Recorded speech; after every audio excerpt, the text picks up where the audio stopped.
देश में। और इस बुलेटिन में हम बात करेंगे 1 अप्रैल से वित्त वर्ष 2025 की जो शुरुआत होने जा रही है, इसमें क्या बड़े बदलाव होंगे, जिसकी डिटेल लेकर के हमारे साथ जुड़ रहे हैं शरद दुबे।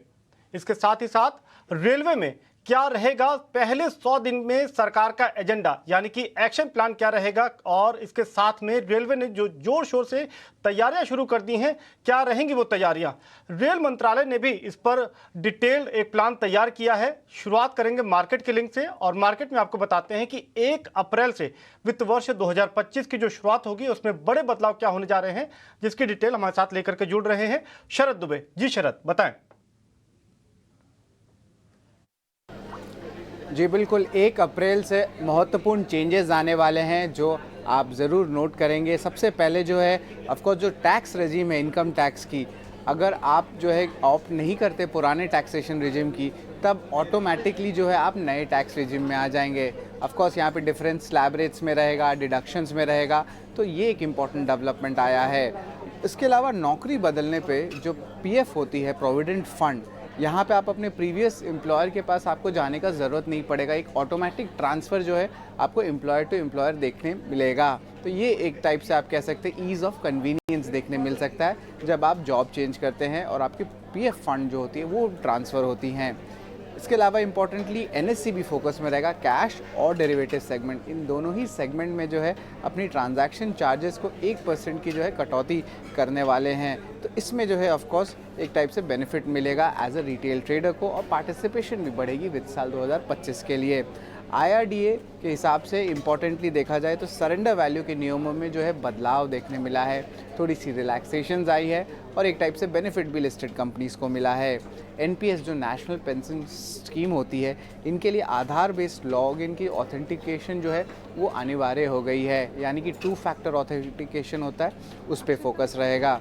इसके अलावा जो फास्टैग टोल कलेक्शन होता है उसके लिए KYC अनिवार्य हो गया है। और इम्पॉर्टेंटली अगर आपके पास फंड्स भी हैं पर आपने KYC नहीं किया है तो आपका जो ओवरऑल टोल चार्जेस है वो डबल भी लग सकता है, तो इस पे ज़रूर ध्यान दें। अब म्यूचुअल फंड इंडस्ट्री में भी इंपॉर्टेंट चेंज आए हैं। ग्लोबल ETF यानी कि विदेशी ETFs के जो म्यूचुअल फंड के नए निवेश हैं उन पर रोक लग गए हैं। ऑफकोर्स इसका इम्पैक्ट ऑफकोर्स जो RBI की लिमिट है उसके ऊपर से इम्पैक्ट देखने मिला है। पॉलिसी अधिकारी के लिए जो इंश्योरेंस होती है, सारे पॉलिसीज़ इंश्योरेंस के थ्रू अब वो ज़रूरी हो गई है, और ये across the segment insurance, life, health, ये सब के लिए लागू है। इसके अलावा इलेक्ट्रिक स्कूटर के दाम ICRA के रिपोर्ट के हिसाब से 10% बढ़ सकते हैं। ऑफकोर्स इसमें लिस्टेड प्लेस भी हैं, जैसे कि आपके TVS मोटर हुआ, फिर वाजविडर इनोवेशन हुआ, और बजाज ऑटो हुआ। ये सारे बड़े दिग्गज कंपनीज फोकस में रहेंगे। हालांकि उन्होंने जो है अनाउंस तो नहीं किया है, लेकिन याद रखिए सब्सिडीज़ कट हो गई हैं तो अनाउंसमेंट्स आ सकते हैं, और ICRA का मानना है कि 10% तक जो है इसके दाम बढ़ सकते हैं इलेक्ट्रॉनिक स्कूटर के। क्रेडिट कार्ड के चार्जेस में भी बदलाव देखने मिलेंगे, स्पेशली SBI कार्ड्स जो लिस्टेड प्ले है, यहाँ पे वो अब जो सालाना एनुअल मेंटेनेंस सर्विसेज चार्ज होते हैं डेबिट कार्ड के लिए, उसको 75 रुपये से बढ़ा दिए हैं। तो एक टाइप से बेनिफिट तो SBI कार्ड के जो है इन्वेस्टर्स के लिए रहेगा, हालांकि यूज़र्स के लिए थोड़ा पेन ज़रूर रहेगा।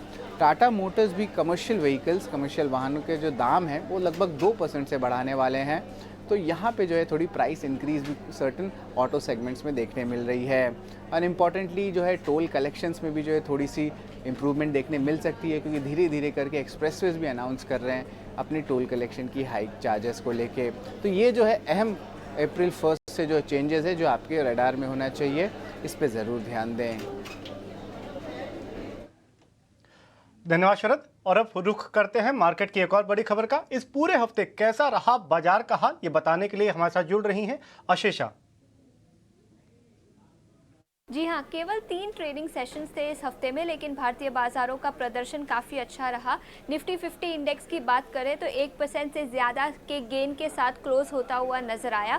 ब्रॉडर मार्केट्स का परफॉर्मेंस भी काफ़ी अच्छा रहा। दोनों ही निफ्टी स्मॉल कैप इंडेक्स और निफ्टी मिड कैप इंडेक्स 1.5% के गेन्स के साथ क्लोज होते हुए नजर आए।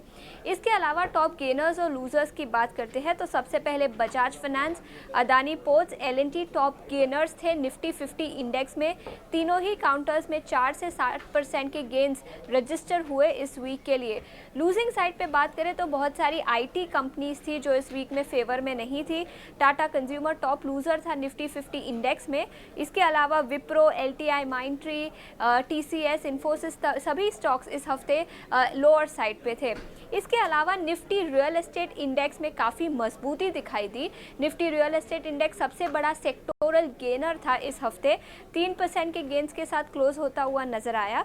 फीनिक्स मिल्स, महिंद्रा लाइफ कुछ टॉप गेनर्स थे निफ्टी रियल एस्टेट इंडेक्स के। लूजिंग साइड पे जैसे मैंने बताया आईटी इंडेक्स लूजिंग साइड पे था। Second consecutive week loss register किए निफ्टी आईटी इंडेक्स में। Wipro, LTI, Mindtree top losers थे निफ्टी आईटी इंडेक्स के। इसके अलावा निफ्टी ऑटो और निफ्टी मेटल इंडेक्स का भी परफॉर्मेंस काफ़ी अच्छा रहा। Second consecutive week of gains नजर आए दोनों ही इंडिसेस पर। निफ्टी ऑटो में टीवीएस मोटर्स और अशोक लेलैंड का परफॉर्मेंस काफ़ी अच्छा था।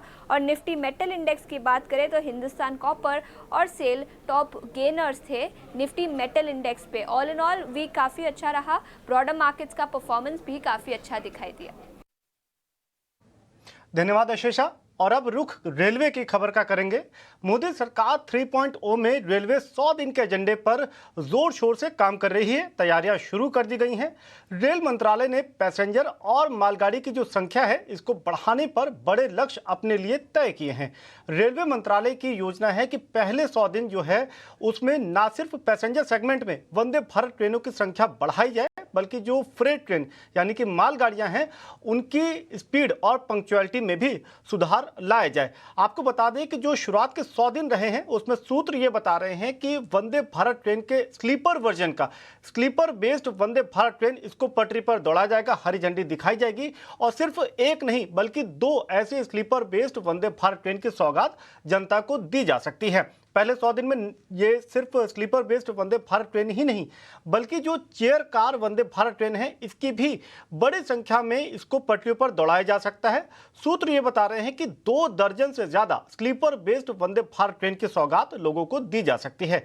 यही नहीं, वंदे मेट्रो का जो जिक्र इसके पहले बजट में किया गया था वो सौगात भी इन्हीं 100 दिनों के भीतर ही लोगों को मिल सकती है। मोदी सरकार जो 100 दिन का एक्शन प्लान रेलवे के लिए तय कर रही है उसमें वंदे मेट्रो ट्रेन भी उसकी सौगात लोगों को दी जा सकती है। वंदे मेट्रो ट्रेन दरअसल वो ट्रेन है जो 100 किलोमीटर से 150 किलोमीटर की जो बीच की सिटी की डिस्टेंस है उसके लिए इसको डिज़ाइन किया गया है और ये रेल ट्रैवल एक्सपीरियंस को और बेहतर बनाएगी। इसके साथ ही साथ मालगाड़ियां जो फिलहाल बिजी रूट पे दौड़ रही हैं, लंबी रूट पे दौड़ रही हैं, ऐसी मालगाड़ी ट्रेनों को डेडिकेटेड फ्रेट कॉरिडोर की तरफ शिफ्ट किया जाएगा ताकि पंक्चुअलिटी में सुधार किया जा सके और जो बिजी रूट है इनमें कंजेशन को कम किया जा सके। तो साफ तौर पे रेलवे मंत्रालय के लिए 100 दिन का एक्शन प्लान पूरी तरीके से तैयार है और इसको जितना ज्यादा अमल में लाया जाता है उतनी बड़ी सौगात या राहत रेल मुसाफिरों को होगी। उनके जो ट्रैवलिंग एक्सपीरियंस है उसमें काफी सुधार लाया जा सकेगा। और अब रुख करेंगे इंश्योरेंस सेक्टर की बड़ी खबर की ओर। आपको बता दें कि इंश्योरेंस रेगुलेटर IRDAI ने हाल की बोर्ड मीटिंग में इंडेक्स लिंक्ड इंश्योरेंस प्रोडक्ट्स को मान्यता दे दी है। लेकिन ये पूरी खबर क्या है इसको बताने के लिए हमारे साथ जुड़ रहे हैं अनुराग शाह। इंश्योरेंस रेगुलेटर IRDAI ने अभी अपनी हाल की बोर्ड बैठक के अंदर इंडेक्स लिंक इंश्योरेंस प्लान्स को भी रिकॉग्निशन दे दिया है, मान्यता दे दी है। अभी तक कंपनियों के द्वारा इस तरह के प्लान लॉन्च किए जाते थे लेकिन IRDAI उसको रिकॉग्नाइज नहीं करता था, लेकिन अब रेगुलेटर ने भी आईलिप करके जो प्रोडक्ट होंगे उनको रिकॉग्निशन दे दिया है, मान्यता दे दिया है। तो एक तरह से कह सकते हैं कि जो आईलिप प्लान होंगे ये यूलिप और जो ट्रेडिशनल प्लान होते हैं उनके बीच का प्लान आप जो है निवेशक है वो मान सकते हैं, क्योंकि यूलिप के अंदर ट्रांसपेरेंसी ज़्यादा होती है तो रिस्क भी ज़्यादा होती है और जो ट्रेडिशनल प्लान्स होते हैं वहाँ पर ट्रांसपेरेंसी कम होती है, तो उन दोनों के बीच का प्लान माना जा सकता है। और ये जो इंडेक्स लिंक प्लान होंगे, जिस तरह से म्यूचुअल फंड के अंदर ETF होता है, तो उसी तर्ज पे जो NAV होगा वो बेंचमार्क इंडेक्स से लिंक होगा इस आईलिप प्लान के जो इंश्योरेंस के अंदर इंडेक्स लिंक प्लान को मान्यता दी है इंश्योरेंस रेगुलेटर के द्वारा। तो अब 2 तरह के जो लिंक प्लान होंगे वो जिसमें निवेश होगा वो यूलिप और आईलिप होंगे, जो रेगुलेटर के द्वारा मंजूर किए गए हैं। और यूलिप तो लंबे वक्त से प्लान जो है इंश्योरेंस इंडस्ट्री में है ही है, लेकिन अब आईलिप प्लान की और शुरुआत होगी, जो कि रेगुलेटर के द्वारा अब मंजूर कर दिया गया है, जिसकी जो एनएवी है किसी बेंचमार्क इंडेक्स से लिंक होगी। बहुत बहुत धन्यवाद अनुराग। फिलहाल वक्त है एक छोटे से ब्रेक का। ब्रेक के उस पार खबरें और भी हैं, बने रहिए ET Now स्वदेश के साथ।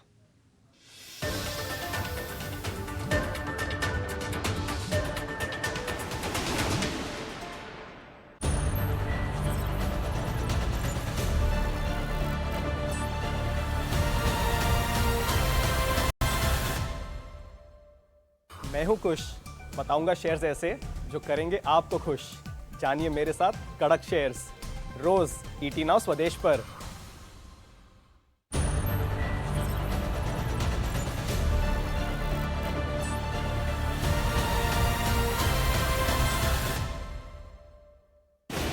हफ्ते दर हफ्ते हमने दिखाया उनका योगदान, उनका संघर्ष, उनके अरमान। हमने नए भारत के MSMEs को जाना करीब से, लेकिन अब समय है जश्न मनाने का। भारत में MSMEs की क्रांति को सेलिब्रेट करने एक मंच पर साथ आए इंडस्ट्री और राजनीति के दिग्गज। माननीय मोदी जी कहते हैं कि विश्व की फर्स्ट 3 इकोनॉमी भारत अगले 5 साल में जाएगा, तो वो कोई बड़े बड़े इंडस्ट्रीज से पॉसिबल नहीं होगा, वो MSME से ही पॉसिबल होगा। Throughout my 30 years of experience, the questions always lingered in my life. Why do lenders hesitate to support India's largest and most underserved credit market, MSMEs? Small Giants MSMEs in the spotlight, powered by Ugrow Capital, partnered by ET Now और ET Now स्वदेश, इन वक्त पर।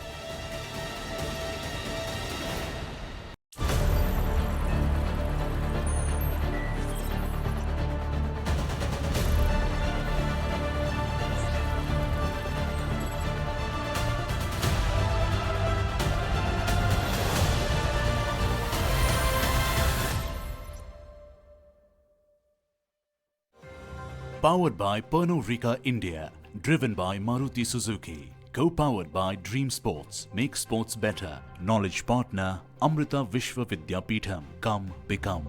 Associate partner LIC, हर पल आपके साथ. Outdoor partner Tim Delhi Airport Advertising Private Limited.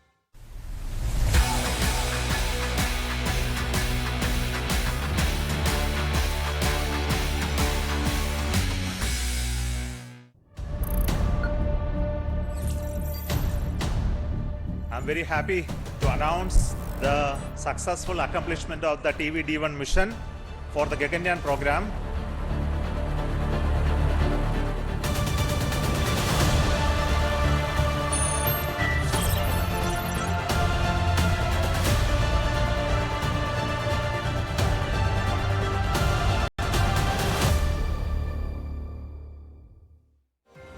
Powered by Pernod Ricard India, driven by Maruti Suzuki, co-powered by Dream Sports, make sports better. Knowledge partner Amrita Vishwa Vidyapeetham, come become. Associate partner LIC, हर पल आपके साथ. Outdoor partner Tim Delhi Airport Advertising Private Limited.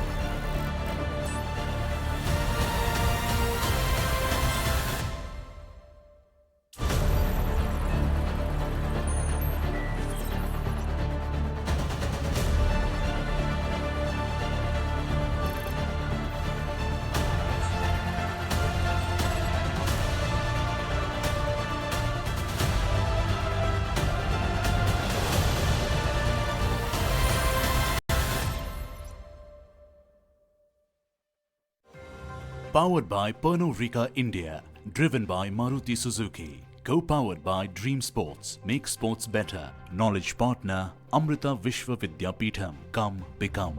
Associate partner LIC, हर पल आपके साथ. Outdoor partner Tim Delhi Airport Advertising Private Limited.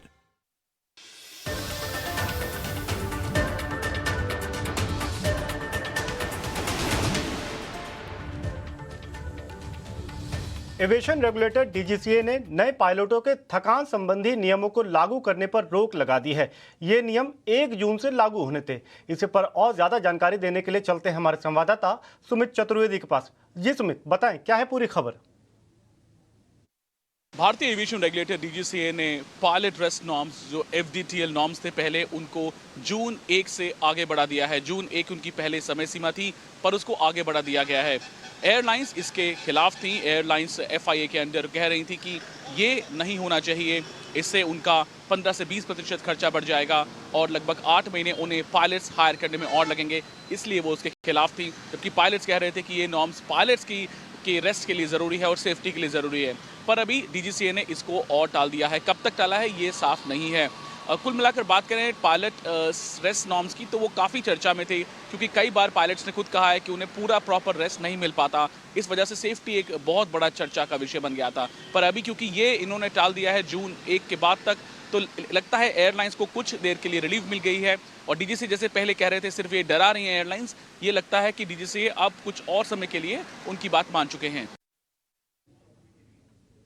और अब बढ़ते हैं रियल एस्टेट सेक्टर से जुड़ी एक और खबर की, लेकिन उससे पहले पेट्रोलियम सेक्टर पर एक बात कर लेते हैं, क्योंकि हमारे साथ जुड़ रहे हैं हमारे सहयोगी प्रकाश। आपको बता दें कि petroleum and natural gas board regasification कारोबार में सरकार और कंपटीशन को बढ़ावा देना चाहती है, और इसके पीछे मकसद क्या है ये बताने के लिए हमारे साथ जुड़ रहे हैं हमारे सहयोगी प्रकाश प्रियदर्शी। देखिए, सूत्रों के हवाले से जो जानकारी हमें मिल रही है उसके हिसाब से petroleum and natural gas regulatory board ने इस बात की वकालत की है कि जो एलएनजी रीगैसिफिकेशन बिजनेस है उसमें ज़्यादा कंपटीशन बढ़ाने की ज़रूरत है, ताकि कंज्यूमर्स को इसका बेनिफिट मिले।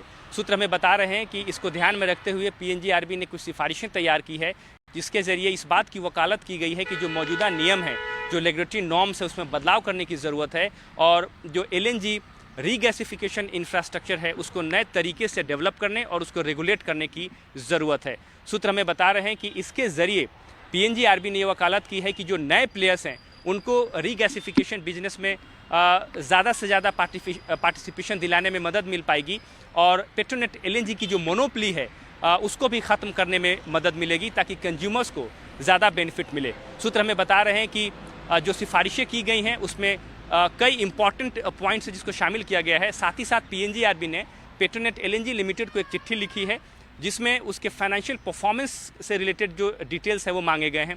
पीएनजीआरबी ने कहा है कि 3 साल का जो फाइनेंशियल परफॉर्मेंस है उससे संबंधित जो डिटेल्स हैं वो शेयर की जाए। उसकी जो प्रॉफिटेबिलिटी है, जो एक्चुअल कॉस्ट है रीगैसिफिकेशन का, उससे संबंधित जो डिटेल्स हैं वो शेयर किया जाए। साथ ही साथ पेट्रोनेट एलएनजी लिमिटेड का जो बिज़नेस डाइवर्सिफिकेशन प्लान है वो क्या है, अगले 5 साल का बिजनेस प्लान क्या है, और साथ ही साथ उसका जो टर्मिनल है उसकी कैपेसिटी यूटिलाइजेशन की स्थिति क्या है, इससे संबंधित तमाम डिटेल्स मांगे गए हैं। जैसा कि आपको पता है कि इंडिया का जो एलएनजी मार्केट है, इस बात की संभावना है कि अगले 4-5 सालों के दौरान इसमें 9% से ज़्यादा की बढ़ोतरी हो सकती है। लिहाजा मार्केट में ज़्यादा कंपटीशन बढ़ने से कंज्यूमर्स को बेनिफिट हो सकता है, नए प्लेयर्स की एंट्री हो सकती है। लेकिन ये भी एक इंटरेस्टिंग फैक्ट है जिसको कि ध्यान में रखने की ज़रूरत है कि मौजूदा नियमों के हिसाब से जो एलएनजी रीगैसिफिकेशन टर्मिनल्स हैं, इंफ्रास्ट्रक्चर्स हैं, वो पीएनजीआरबी के रेगुलेटरी परव्यू में नहीं आता है। लेकिन जो हालिया डेवलपमेंट्स हैं और जो ये सिफारिशें तैयार की गई है उसके ज़रिए ये माना जा रहा है कि पीएनजीआरबी ये इंटेंशन शो कर रहा है कि वो एलएनजी रीगैसिफिकेशन टर्मिनल्स को भी रेगुलेट करना चाहता है। धन्यवाद प्रकाश पूरी खबर विस्तार से बताने के लिए। फिलहाल वक्त है एक छोटे से ब्रेक का। ब्रेक को इस पार खबरें और भी हैं।